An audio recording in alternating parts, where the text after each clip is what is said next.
We pixels பார்த்துக்கிறவங்க எல்லாத்துக்குமே ஒரு பெரிய ஹாய். என்னடா ஆள் ரொம்ப ஈன்னு பழக்காட்டுக்கிற அப்படின்னு யோசிச்சிங்கன்னா, ஆமாம் நேற்று வந்து மேட்ச் பார்த்த உடனே சரி அதுக்கப்புறம் சிரிப்புமா தெரியல அப்படின்னு யோசிச்சிட்டே இருந்தேன். பட் ஒரு மாதிரி மேட்ச் நேற்று நல்லா போச்சு அப்படின்றதான். நேற்று வந்து பஞ்சாபுக்கும் ஆர்சிபிக்கும் மேட்ச் நடந்துச்சு. எங்கே நடந்துச்சு அப்படின்னா சின்னசாமி ஸ்டேடியத்தில் நடந்துச்சு. ஸோ இது வரைக்கும் எப்படி நம்ம பக்கத்து ஏரியாவில் இருக்க பிச்செல்லாம் எப்படி நம்மளுக்கு தெரியுமோ அது மாதிரி ஹோம் கிரவுண்டில் ஆடின எல்லா டீமும் வந்து ஜெயிச்சுக்கிறாங்க அப்படின்றதுனால ஆர்சிபியும் ஜெயிச்சிருவாங்க அப்படின்லாம் முடிவு பண்ண முடியல. ஏன்னா அவங்க எப்போ எப்படி ஆடுவாங்கன்னு தெரியாதுல்ல. ஸோ அதனால் லைட்டாக ஒரு டவுட்லேயே தான் இருந்தேன். பட் நேற்று செம்மையாக ஆடிருந்தாங்க. அதுக்கு முன்னாடி ஸ்டார்ட்டாக பார்க்கும்போது என்ன அப்படின்னா 31 மேட்ச் இது வரைக்கும் பஞ்சாபும் ஆர்சிபியும் ஆடிருக்காங்க. அதில் 13 மேட்ச் தான் ஆர்சிபி ஜெயிச்சிருக்காங்க, 17 மேட்ச் பஞ்சாப் ஜெயிச்சிருந்தாங்க. நம்மளுக்கு ஆல்ரெடி தெரியும் எப்போ ஆர்சிபி எப்போ நல்லா ஆடுவாங்க என்ன பண்ணுவாங்கன்னு தெரியும். ஸோ அதனால் அது ஒரு பக்கம் இருந்தாலும் நேற்று சின்னசாமி கிரவுண்டில் அவ்வளோ கூட்டமாக இருந்துச்சு. பெங்களூரில் இந்த மொத்த பேரும் வீட்டிலலாம் லைட் ஆஃப் பண்ணிட்டு டேரெக்டாக வந்து ஸ்டேடியமில் உட்காந்துட்டாங்க போல். அந்தளவு கூட்டம் இருந்துச்சு. ஏன் சொல்கிறேன்னா டாஸ் போடும்போதே நல்ல பயங்கரமான சத்தமாக இருந்துச்சு. டாஸ் அதுக்கேற்ற மாதிரி ஃபாஃப் தான் ஜெயிச்சார். ஜெயிச்ச உடனே நாங்கள் ஃபஸ்ட்டு பவுலிங் போட்டுக்கிறோம். நாங்கள் ரன் அடிச்சு அதுக்கப்புறம் எங்கள் பவுலர்ஸை போட சொன்னால் அவங்கள அடி அடிச்சிருவாங்க. அதனால் அதெல்லாம் வேணாம், நான் கம்முன்னு ஃபஸ்ட்டு பவுலிங் போடுகிறேன் அப்படின்னு சொன்னோடனே அவங்க பவுலர்ஸும் அதுக்கேற்ற மாதிரி பாஸ் அதுக்கு என்ன நாங்கள் ரன் நிறையா கொடுக்குறோம் அந்த மாதிரிலாம் இல்லாமல் கரெக்டாக டீசெண்டாக போட்டாங்க அப்படின்னு சொல்லலாம். ஸோ ஃபஸ்ட்டு ஆடின பஞ்சாபுக்கு வந்து ஸ்டார்ட் ஓரளவுக்கு ஒரு சுமாரான ஸ்டார்ட்டு. ஏன் அப்படின்னா எஸ் தயால் நல்லா போட்டார். வந்து நிறையா சொல்லிட்டு இருந்தாங்க அவரெல்லாம் ஏன் எடுத்தீங்க அப்படின்ற மாதிரி. பட் நீ என்ன வேணாலும் சொல்லிக்க எனக்கு காதலெலாம் போட்டுக்க மாட்டேன் அப்படின்ற மாதிரி சூப்பராக போட்டார். அதனாலேயே அவங்களுக்கு பவர் பிளேக்குள்ளாரையே சின்னசாமியில் 60 ரன் 50 ரன் அப்படின்றதான் அடிச்சிருந்தாங்க. ஸோ அது ஒரு மாதிரி ஒரு ரொம்ப பேடுன்னு சொல்ல முடியாது, ரொம்ப டீசெண்டான ஸ்டார்ட் தான். ஸோ ஜானி பேரிஸ்டோ வந்து ஃபஸ்ட்டு விக்கெட் சிராஜ் எடுத்தார். ஸோ அந்த கேட்ச் பிடிக்கும்போது கிட்டத்தட்ட அந்த பெங்களூர் க்ரௌடில் இருந்த எல்லாருமே 20 ரூபா பாட்டில் 4 கையிலே வச்சுருந்தானுங்க போல். அவ்வளோ சவுண்டு கிட்டத்தட்ட 124 டெசிமல் வந்து சவுண்டு இருந்துச்சு. ஸோ ஓகேவா. ஸோ அந்த அளவுக்கு அவங்களோட ஃபேன் பேஸ் பற்றி தெரியும். மேட்சாக பார்க்கும்போது கொஞ்சம் கேம்குள்ளார இருந்த அந்த பஞ்சாப் வந்து ஃபஸ்ட்டு தவான் விக்கெட் விழுந்த உடனே, அதாவது ஃபஸ்ட்டு ஜானி பேரிஸ்டோ அதுக்கப்புறம் தவான் விக்கெட் அந்த ஃபஸ்ட்டு ஓப்பனிங் பேர் விழுந்த உடனே லைட்டாக அப்படியே டவுன் ஆக ஆரம்பிச்சிட்டாங்க. அதுக்கப்புறம் பெருசாக யாரும் அடிக்கவே இல்லை. ஸ்கோருன்றது 177 தான் அடிச்சிருந்தாங்க. ஆர்சிபி சைட்லேருந்து சிராஜ் சூப்பராக பவுலிங் போட்டிருந்தாரு. சிராஜும் எஸ் தயாலும் சேர்த்து 5 எக்கனமி வர மாதிரி தான் பவுலிங் போட்டிருந்தாங்க. எஸ் தயால் 4 ஓவருக்கு 23 ரன் 24 ரன் தான் கொடுத்துருந்தாரு. ஸோ கரெக்டாக தெரில, பட் அந்த ரேஞ்சில் கொடுத்துருந்தாரு. ஓகேவா. ஸோ நல்ல பவுலிங் போட்டிருந்தாரு. டெத்லேயுமே ஒரு 2-3 ஃபுல் டாஸ் போட்டார். பட் அது போட்டுருக்க வேணாம் அப்படின்ற மாதிரி தோணுச்சு. மற்றபடி மேட்ச்சு ஓரளவுக்கு ஆர்சிபி பவுலிங் நேற்று நல்லா போட்டாங்க. பஞ்சாப் சைட்லேருந்து நேற்று வந்து ஷிக்கர் தவான் டீசெண்டாக விளையாண்டாலும் அவங்ககிட்ட நிறைய ஹிட்டர்ஸ் இருக்காங்க. லியாம் லிவிங்ஸ்டன் இருக்கார். ஜானி பேரிஸ்டோ நல்லா ஆடி இருக்கலாம். லியாம் லிவிங்ஸ்டன் நல்லா ஆடி இருக்கலாம். சாம் கரன் நின்னார், ஆனால் பெருசாக ஆடுற அளவுக்கு ஆடல. பட் ஜித்தேஷ் சர்மாவில் நிறைய நம்பிக்கை வச்சுருந்தாங்க, அவரும் பெருசாக ஆடல. அதுக்கப்புறம் நம்ம போக முடியாது, ஏன்னா ஒரு ஹர்ப்ரீத் பிராரு அப்படிலாம் தான் இருந்தாங்க. பிரப் சிம்ரன் அவர் வந்து டொமஸ்டிக்கில் சரியான டொமஸ்டிக். இந்த ஸ்மாட்லலாம் அந்த சையத் முஸ்தாக் அலிலாம் அவர் தான் வந்து பிளேயர் ஆஃப் த டோர்னமெண்ட் வாங்கியிருந்தார்.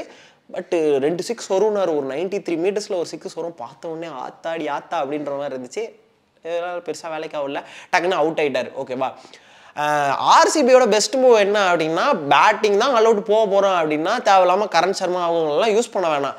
ஒரே ஒரு ஸ்பின்னர் வச்சு போடலாம், மயங்க் டாகர் வச்சு போடலாம், ஏன்னா மேக்ஸ்வெல் போடுவார் அப்படின்றதுனால வச்சு போய்க்கலாம் அப்படின்ற மாதிரி இருந்தாங்க. ஃபாஸ்ட் பவுலிங் நம்பி போயிருந்தாங்க.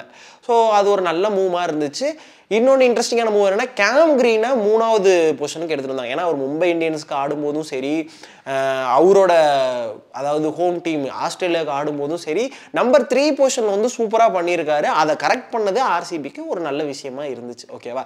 பட் அவங்க பண்ண தப்பு என்ன அப்படின்னா அல்சாரி ஜோசப், மறுபடியும் சொல்கிறேன், ஏன்னா அல்சாரி ஜோசஃபோட பேஸுக்கு சின்னசாமி கிரவுண்டில் பட்டா அவ்வளோதான். கார் பார்க்கிங்கில் எவனோ ஒருத்த கார் நிறுத்துறவன் எடுத்துகிட்டு போயிடுவான் பால. அந்த அளவுக்கு ஒரு சின்ன கிரவுண்ட் அது. அதனால அங்கே அது பண்ணியிருக்க வேணான்னு தோணுச்சு. நிறைய பேர் இருக்காங்க.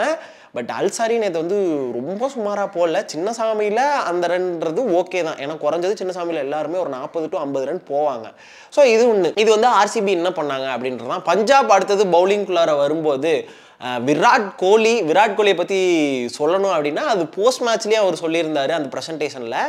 என்னை வந்து நீங்கள் வேர்ல்டு கப்பில் எடுக்க மாட்டேன் நான் சொல்கிறேன், இரு கண்ணை மூட்டு சுற்றுறேன் அப்படின்ற மாதிரிலாம் இல்லாமல் கரெக்டாக அந்த ஒரு மாதிரி அவருக்கு எப்பயுமே மீடியா அவரை பற்றி நிறையா பேசினா அதை கரெக்டாக காதில் போட்டுட்டு அதுக்கு என்ன ரிப்ளை பண்ணுமோ அதை பேட்டை வச்சு ரிப்ளை பண்ணுவார். ஸோ அதே மாதிரி நேற்று ஒரு 77 சூப்பர் நாக் அப்படின்னு தான் சொல்லணும். ஏன்னா ஒரு சைடில் வழக்கம் போல் ஆர்சிபியில் வந்து ஆர்சிபி கிட்ட ஒரு பேட்டர்ன் இருக்குது, டக்கு டக்குன்னு விக்கெட் விடுற பேட்டர்ன். அது போனாலுமே ஒரு சைடு அவர் நல்லா ஆடினார் அப்படின்றது தான் அவர் அடித்த ஷார்ட்டாக இருக்கட்டும். ஏன்னா ரபாடாக்கு எகைன்ஸ்டாக விராட் கோலி வந்து 23 பாலில் 27 ரன்னு 118 ஸ்ட்ரைக் ரேட் தான் வச்சிருக்காரு.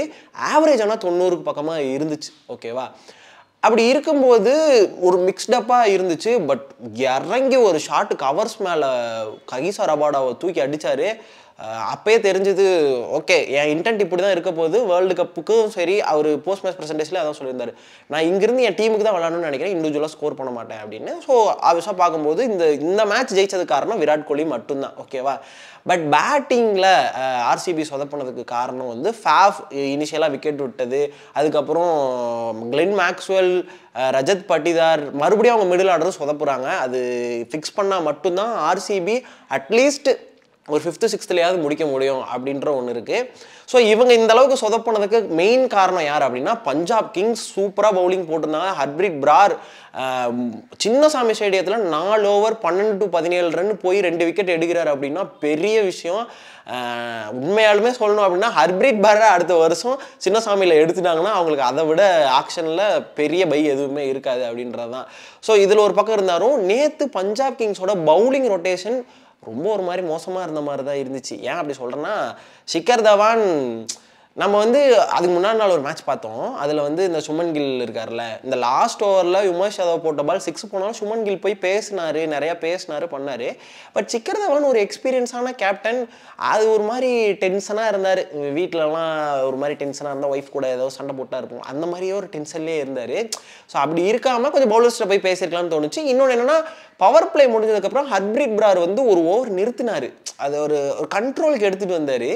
திடீர்னு அவரை கட் பண்ணிட்டு ராகுல் சகருக்கு போனாங்க, ராகுல் சகரை கட் பண்ணிட்டு திடீர்னு ஃபாஸ்ட் பவுலருக்கு போக ஆரம்பிச்சிட்டாங்க. அவர் நிறுத்துறாரு அப்படின்னா அவர் அங்கேயே போட்டிருந்தா விராட் கோலியோட விக்கெட் போயிருக்கும் அப்படின்ற மாதிரி எனக்கும் தோணல, எங்கள் ரூமில் இருந்து எல்லாத்துக்குமே தோணுச்சு. நாங்களும் அதான் பேசியிருந்தோம் நைட் ஃபுல்லாக, ஏன் இது மாதிரி ஆச்சு அப்படின்ற மாதிரி. ஸோ இது ஒரு Punjab Kings. So captaincy wise Shikhar Dhawan இன்னும் கொஞ்சம் பெட்டராக பண்ணியிருக்கலாம் சீரியஸாகவே. பவுலிங் ரொட்டேஷனாக பார்க்கும்போது ஏன்னா ஒரு சைடு ஆர்சிபியோட ப்ரெஷரே அவங்க விக்கெட் டக்கு டக்குன்னு விடுவாங்கன்றப்ப ஹர்ப்ரீத் பிராரை வச்சு நிறுத்தி இருக்கலாம் அப்படின்றது மட்டும்தான். இதுதான் ஒரு இது. அதை தாண்டி பஞ்சாபில் சூப்பராக போட்டது எப்படின்னா இந்த டெத் ஓவர்ஸில் எப்பயுமே நல்லா போடுற அந்த ஹர்ஷதீப் சிங்கா இருக்கட்டும் சாம் கரனா கூட நேற்று நல்லாவே போடவே இல்லை. அதுக்கு காரணம் டிகே அண்ட் மஹிபால் லாம்ரார். மஹிபால் லாம்ரார் நம்ம அண்டர் 19 நிறையா பார்த்துருக்கோம். அதுக்கப்புறம் அவருக்கு ஒரு ஐபிஎல் சீசன் நல்லாவே கிடையாது. நேற்று வந்த உடனே சாம் கரனை தூக்கி சொருனார் ஒரு பால். அதுக்கப்புறம் திருப்பி டிகே டேக் ஓவர் பண்ணார். அந்த ஒரு காமன் கம்போஸ்டாக முடிச்சு தருவாங்க அப்படின்னு சொல்லுவாங்களே, அது வந்து நேற்று நல்லா பண்ணாங்க. ஸோ பஞ்சாபாக பார்க்கும்போது நேற்று அவங்களுக்கு என்ன ஆச்சு அப்படின்றது தெரில. அவங்களுக்கு எதனா அவங்க டீமுக்குள்ளாரையே எதனா என்ன பண்ணுறதுன்னு தெரியாமல் யோசிச்சுட்டு இருந்தாங்களான்னு ஒரு மாதிரி போரான பவுலிங் போட்டிருக்காங்க. அதுவும் சின்னசாமியில் 177 அடிக்கிறது ரொம்ப பேட்டிங்கும் ஆவரேஜாக இருந்திருக்கு அப்படின்றது தான். ஸோ இதுதான் மேட்ச் ரிவ்யூவாக பார்க்கும்போது டோட்டலாக எனக்கு தோணுச்சு. பட் பர்ஃபார்மன்ஸ் அப்படின்னு பிக் பண்ணும்போது யார் அப்படின்னா விராட் கோலியோட நேற்று 77 சூப்பரான நாக். அவர் அடுத்து வேர்ல்டு கப்புக்குள்ளார போகிறாரு அப்படின்றப்ப இந்த ஐபிஎல் சீசன் அவருக்கு ரொம்ப முக்கியமானது. பஞ்சாப் சைடில் பவுலிங் வைஸ் பார்க்கும்போது ஹர்ப்ரீத் பிரார் சூப்பராக போட்டிருக்காரு. அவர் ஒரு அன்சங் ஹீரோவாக ஒரு 3 வருஷமாக சூப்பராக போட்டிருக்காரு. பட் அவருக்கு ஏற்ற சப்போர்ட் அவங்க டீம்லேருந்து கிடைக்கல அப்படின்றது மட்டும்தான் உண்மை. நேற்று மேட்ச் பார்த்துட்டு இருக்கும்போது எங்களுக்கு இதெல்லாம் தான் தோணுச்சு.